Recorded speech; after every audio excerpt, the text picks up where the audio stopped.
So what the fuck are these? What are these?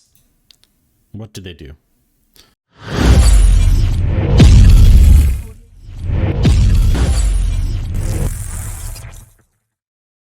Today we are going to be reviewing my very first loss, and if my... oh my god. And if my keyboard decides to do whatever it wants, or my mouse, it's because my cat is here on the desk with me. This is Felix. He's a total butt. And he's very cute, but he shouldn't be playing with the cord on my mouse. Okay. Away you go. Sorry, you just sit there. Okay. So here we are on Bayeux. We're against OKW. And again, this is my very first loss in the auto match. So what I want to ask myself is where I went wrong, what I could have done better. And yeah, I mean, in the moment, I felt like I had this game on lock and I made some mistakes, and I want to be able to point that out. First mistake. Oh no, that was actually really good. I've been trying to make sure that this third conscript gets made right as I get that 240 manpower. Oh my god, the cat's back. Oh, you're a good kitty, but you're a bit of a butt. Okay. So one of the issues I had in this game was that simply I don't know very much about OKW. This looks like an okay engagement for me, but I don't really know what the range looks like, where these SMGs become better than the conscript's rifles. Like I understand that there's some range here, you know, where he's going to have a great advantage, but like, what does that range actually look like in this situation? I'm not exactly sure. I'm just doing my standard 3 conscripts, 2 engineer opening.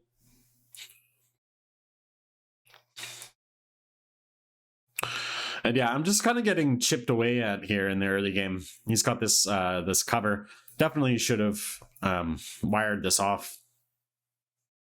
And wired this off too.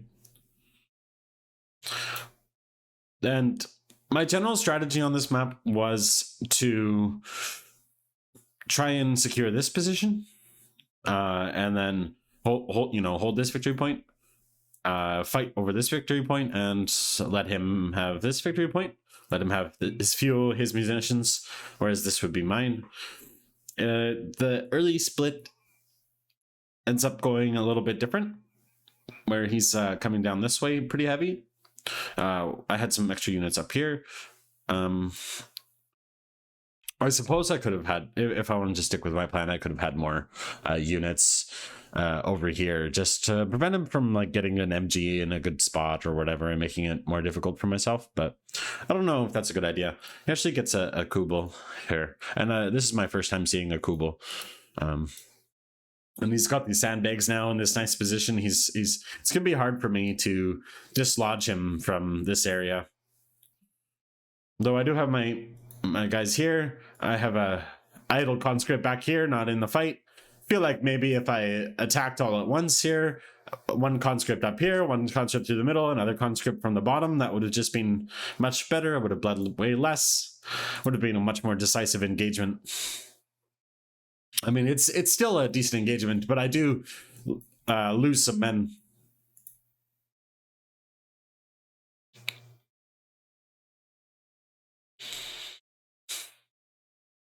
So I don't actually know much about the Kubel. Like, it seems like the Kubel is pretty vulnerable just to pot shots from basic rifles. So, and I'm okay with him taking this side. Like, yeah, I mean, my plan was to have this to be mine, basically. And I don't know if that's necessarily a good idea. I'm going to speed it up. I don't know if that's necessarily a good idea to try and secure this position and fight over the middle, but nevertheless, that was the best plan I could come up with.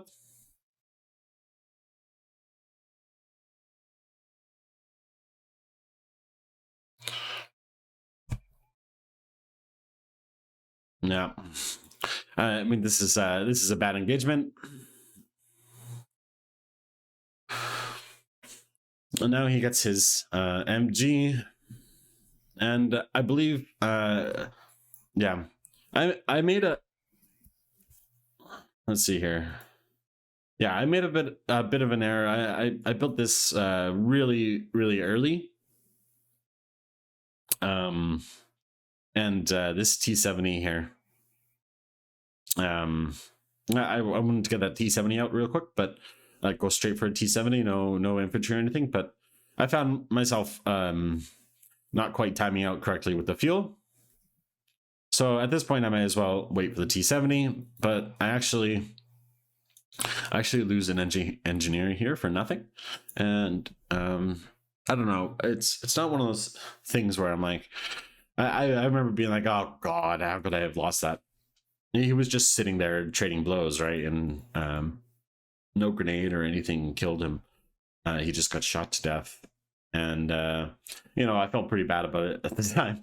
I shouldn't lose a squad like that, but I did. And it's one of those things where you're in a new RTS. There's all these new units. I don't really know these units. I'm not very experienced against OKW, and so there's all these new units happening. There's it's a new map for me as well. I don't necessarily know what my approach is. I have a lot going on in my head, and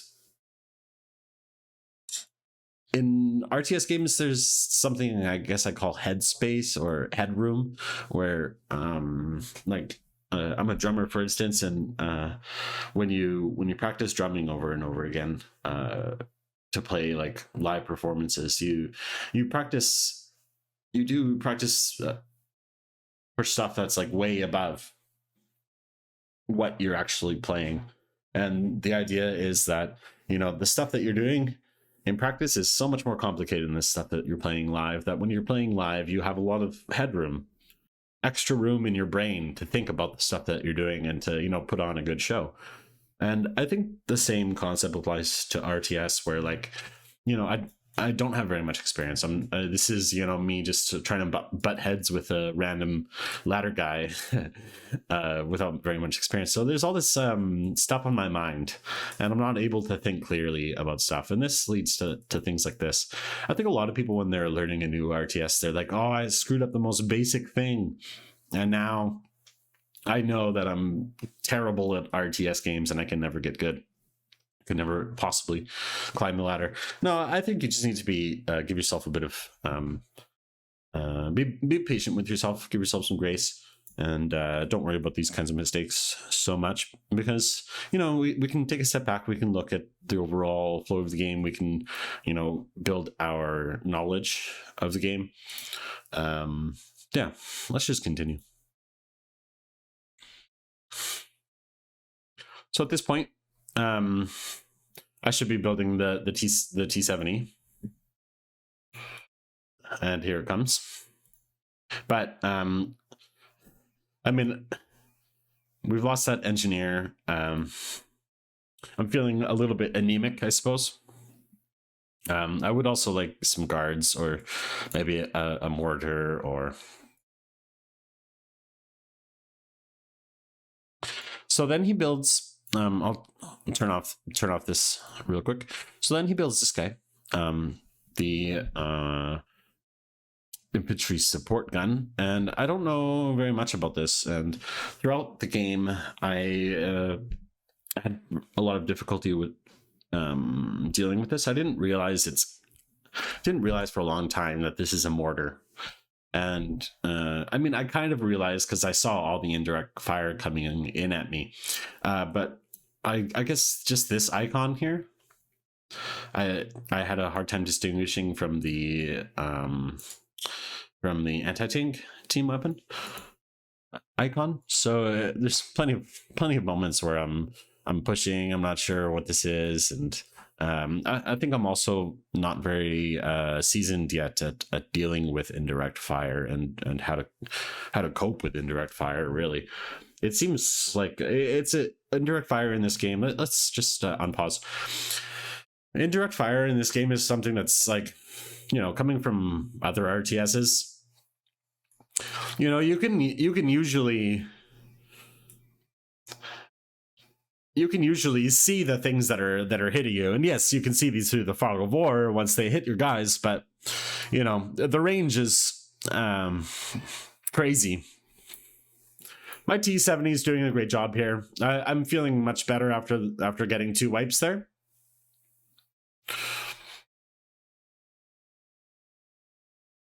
So at this point, it's like still anyone's game. Here comes the AT. And he gets out.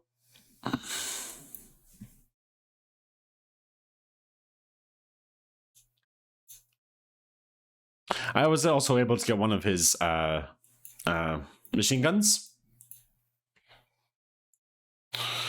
So here I've been able to push him off, and I'm feeling pretty good about that. I believe I do get some guards soon.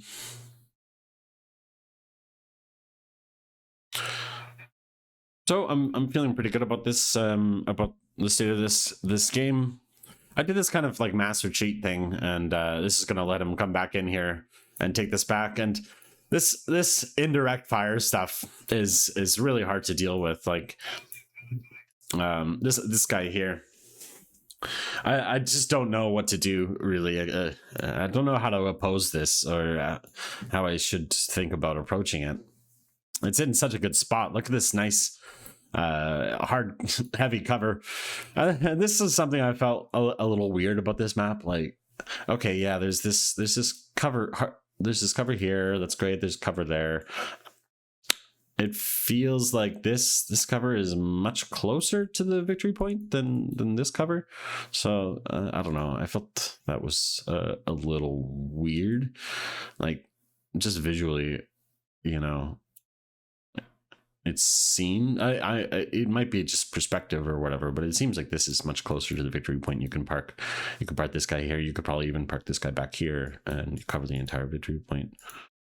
Whereas over here, you could park a guy here and a Maxim here, and I'm not quite confident that would cover the victory point. Maybe it does. Maybe it does. But so I started feeling at a bit of a loss for attacking this position. But like when you look at it, it's really just one machine gun that's here, right? In terms of like things that can actually fight. Were I to various points assail this position and kick them off, and I do kick them out of here now and then, but I lose another guy for no reason.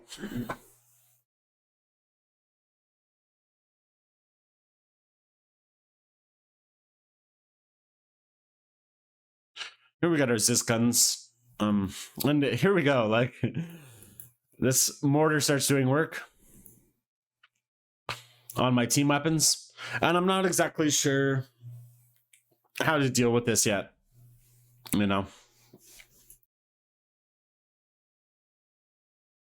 Yeah. And this was also something that I was just like so confused about. This guy apparently has a sniper rifle. I had no idea. I just heard my guys yelling sniper, and I assumed there was like some sniper guy like chilling in camouflage or something, and I couldn't find him anywhere, so I was kind of like confused. So again, this is a moment where it's like it's taking up more of my brain space. Like I don't know, what do you mean there's a sniper somewhere? I've never seen this icon before, in Jaeger Light Infantry. And yeah, it seems like indeed they can be upgraded to get a sniper rifle, which is cool.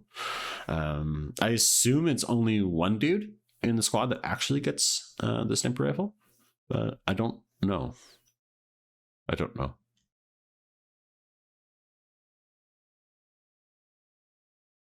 Yeah, it adds one sniper rifle to the squad. Anyway, let's continue. That's a good shot from the Zis gun. Another good shot from the Zis gun. Nevertheless, here comes his mortar.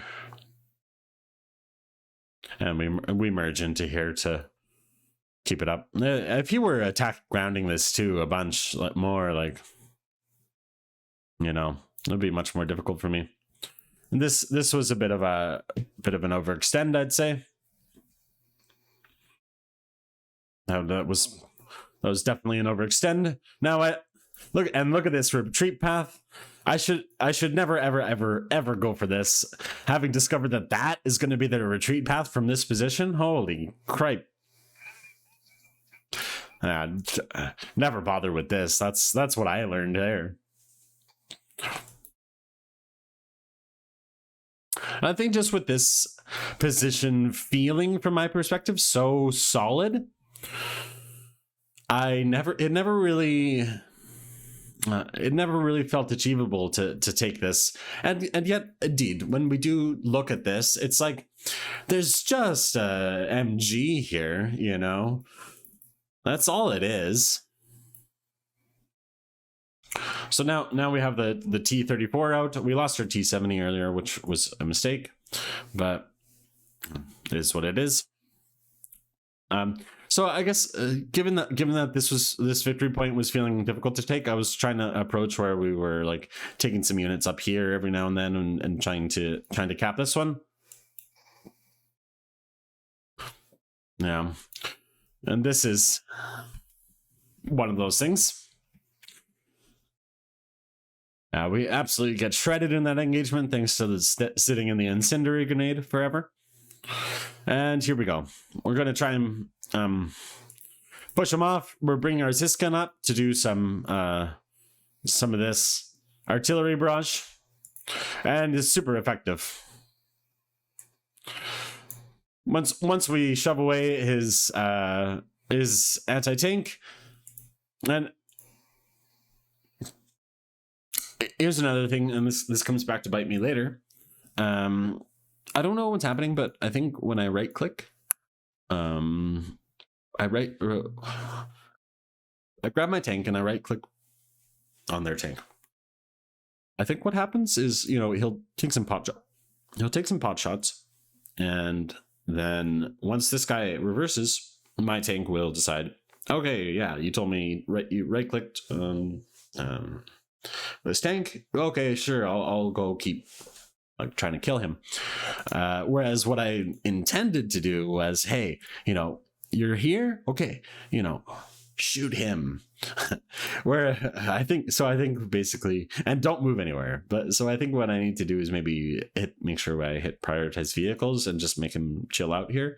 I don't, you know, maybe I would like move him up to here or whatever. But I mean, I knew this guy was here, so like I didn't necessarily want my guy to go like all the way up here. It seems very deadly. And this comes to bite, this little micro mistake, I'd say, comes to bite me in the butt later.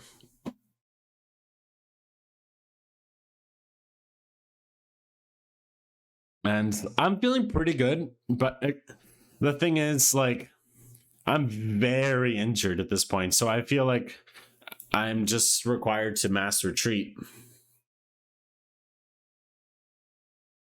And look at all these sniper rifles and yeah, things that, and here he goes and gets another one of these guys on these mortars, and this was incredibly tilting, I would say, just because I mean, he can frickin' the way this map is, like he can have these guys in his base and, you know, still attacking like basically the central victory point, but also like look at this, he's right here and he's still just making my life really difficult. There's lots of stuff going on all over the map, and we just lose our guards for no particular reason because of these darn double mortars. And he's not even doing like attack ground and stuff. Like, you know, if he were doing attack ground, this would feel way more oppressive. You know. So we now have two T-34s. That's good. I'm able to spot here, but he's able to counter. Oh no. Yeah, this was a good one.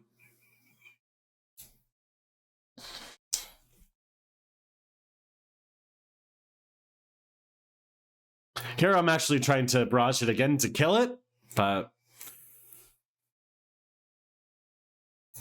okay, here's where this happens. So I was trading blows here. I know that his tank would beat him in the heads up, but I didn't think he would suspect that I would have another T-34 joining the fight. So this guy, obviously, I back up. Here on this T-34, I've right-clicked on this P4J, and I again just like, hey, right-click, go attack that guy. But I don't intend for this guy to go any further because I know that this guy's here. So let's just see what happens. So he goes forward, and he takes a shot, and he takes a shot from there, and he takes another shot from there. And I panic, I send these guys in, and boom, my T-34 is dead. I did not intend for him to go this far in. I just wanted him to chill here, But again, I think this comes down to selecting this guy, hitting prioritized vehicles. These are some extremely costly micro mistakes. And so the end is nigh for me.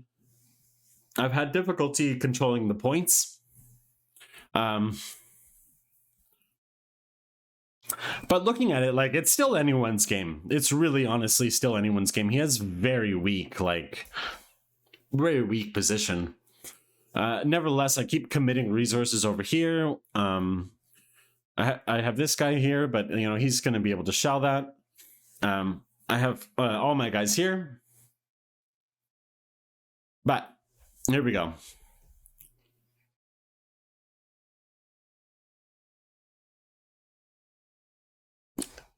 Here comes the T-34. I've built another T-34 as well.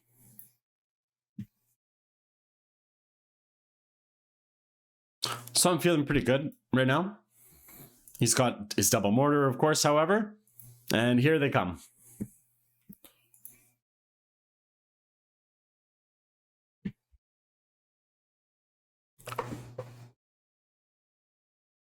This T-34 is coming in here. Gonna kick that one off. A little bit too much of a dive. I definitely thought I could take that out a little bit quicker. I kept missing, so it felt pretty bad. But I mean, we did take this out, but trading a T-34 for a Raketin Mortar and just leaving the weapon there isn't obviously a great trade, so don't feel great about that. And here comes the actual annoying part of these mortars. He's in his base, and this is sort of my plan to entrench position, and we're gonna lose all of our team weapons. Now there goes one team weapon, there goes second team weapon.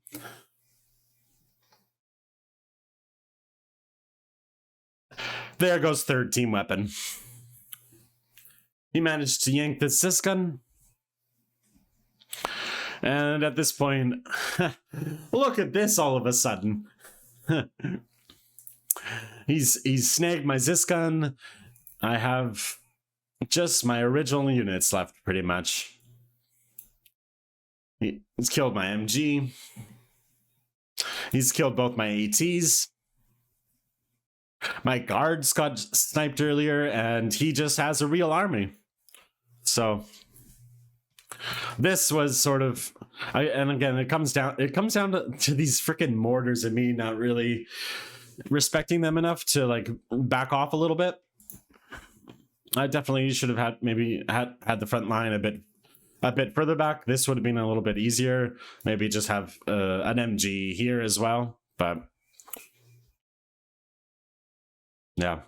At this point, we had sort of lost the game.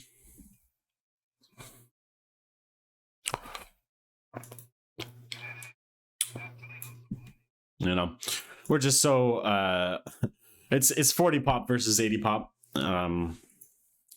Nevertheless, I do think before this moment, there were still plenty of chances for me to take this game. So I was feeling good. Like, this was finally like what felt like an evenly matched game, where I'm finally struggling. So that was nice. Like, the games before that, you know, we hadn't really felt this yet,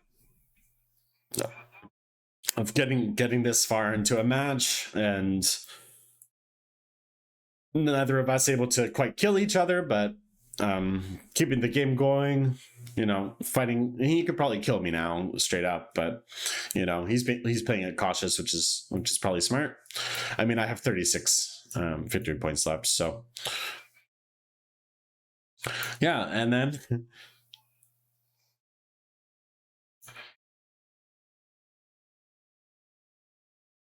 I mean, these are all desperation plays, right? Like, doesn't really matter. We call it GG, and that's it.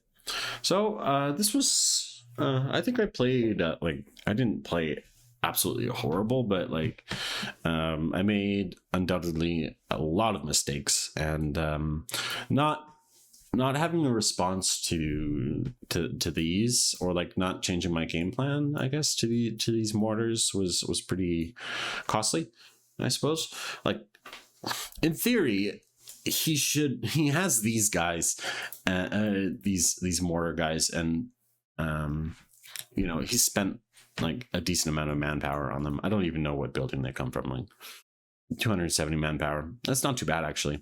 How much is a Soviet mortar? 240. Yeah, like this felt strong. He's a vet 3. It felt bad. 21 kills on this freaking mortar. Yeah, it felt bad to have this constantly raining destruction upon me, and I didn't really know. I just don't know how to deal with mortars, really, and that's what it comes down to. I mean, I get that I should play a little bit more cautiously, try and move the front line back a little bit as he edges forward his mortars, and every once in a while go in and push. But like, the retreat path is so freaking short to get these back to safety. Like, if he's basically controlling the map from here and here, like, it's a hop, skip, and a jump away to your base. So I didn't really know how to deal with this, honestly. And if anyone can share with me in the comments what they would do in this situation against this amount of indirect fire, please do let me know. Of course, there were a bunch of other mistakes, and I could have won the game regardless of mortars if I were just a little more present with retreating my units, preventing them from getting wipes on me, and that sort of thing. But yeah, that's everything. I hope you guys enjoyed this analysis of my very first loss in Company of Heroes 2 auto match. Yeah, I'll be back. I'm gonna keep hitting the Company of Heroes 2 ladder, and we're gonna keep trying to improve. Okay, guys, take care.